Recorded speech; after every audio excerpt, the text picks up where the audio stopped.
L'opéra Wozzeck par Alban Berg est basé sur une pièce de théâtre de Georg Büchner qui était écrite en début du 19e siècle. Et en fait, le compositeur Alban Berg l'a vue au début du 20e siècle et il a été extrêmement frappé, ému, touché par cette pièce de théâtre qui est très forte.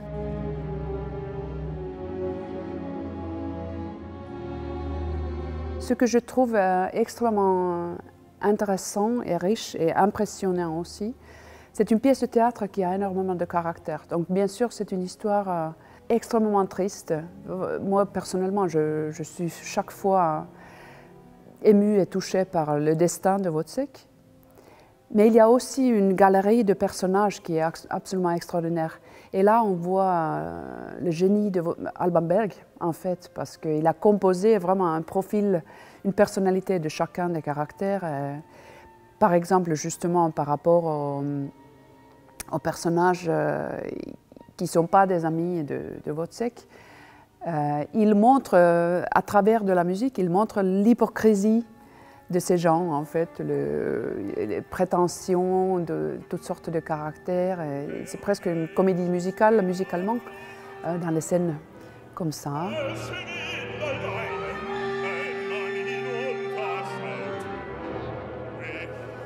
Au début de l'œuvre, il y a une scène où il y a Wozzeck et son ami soldat, Andrés.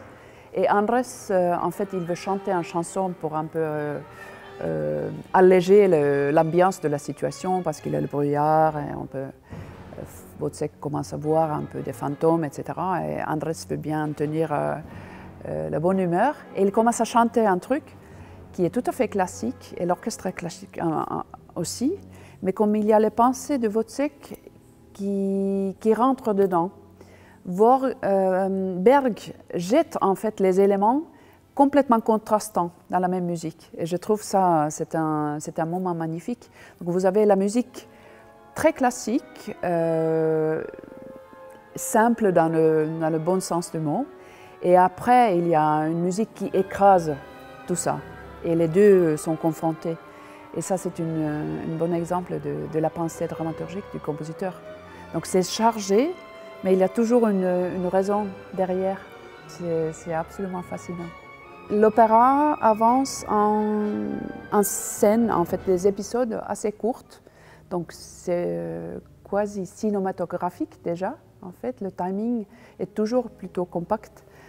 Et à travers ces scènes différentes, on suit l'histoire. Si on compare avec l'opéra traditionnel, les scènes sont plutôt courtes, en fait, normalement entre 5 et 10 minutes. Donc ça veut dire qu'il y a un rythme, une sorte d'efficacité, en fait. L'histoire est menée avec une vitesse qui est moderne.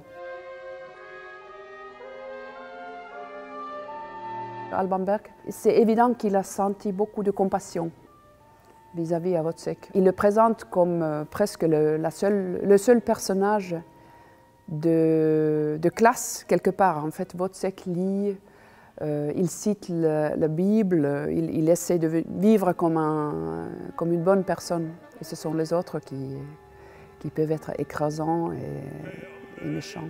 Donc, certainement, il y a une conscience sociale aussi dans l'œuvre. Et en plus de tout ça, il y a de la musique d'une beauté absolument extraordinaire. Toute la richesse de la musique de fin de siècle, vous pouvez entendre les échos de toute la musique viennoise. Vous avez les réminiscences, vous avez les valses, vous avez toute la gloire sonore de l'époque. Vous pouvez entendre les tableaux de Gustav Klimt. En fait, c'est extrêmement riche et décadent.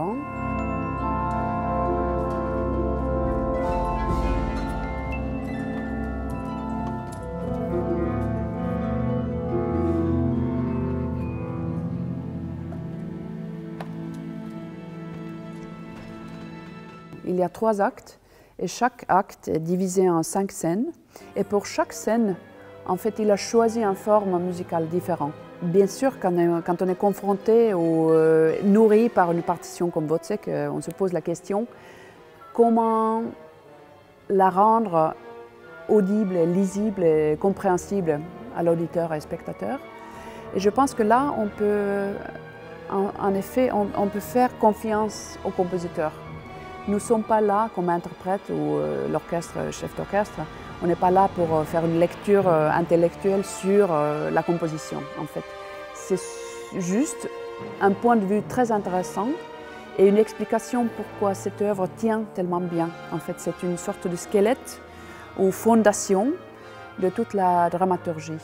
Et je pense que vraiment pour l'auditeur, tout simplement, tous les détails et tous les éléments analytiques ne sont là que pour soutenir le fait que l'histoire soit racontée. Et il y a beaucoup d'émotions, il y a vraiment un spectre de toute la vie humaine dedans.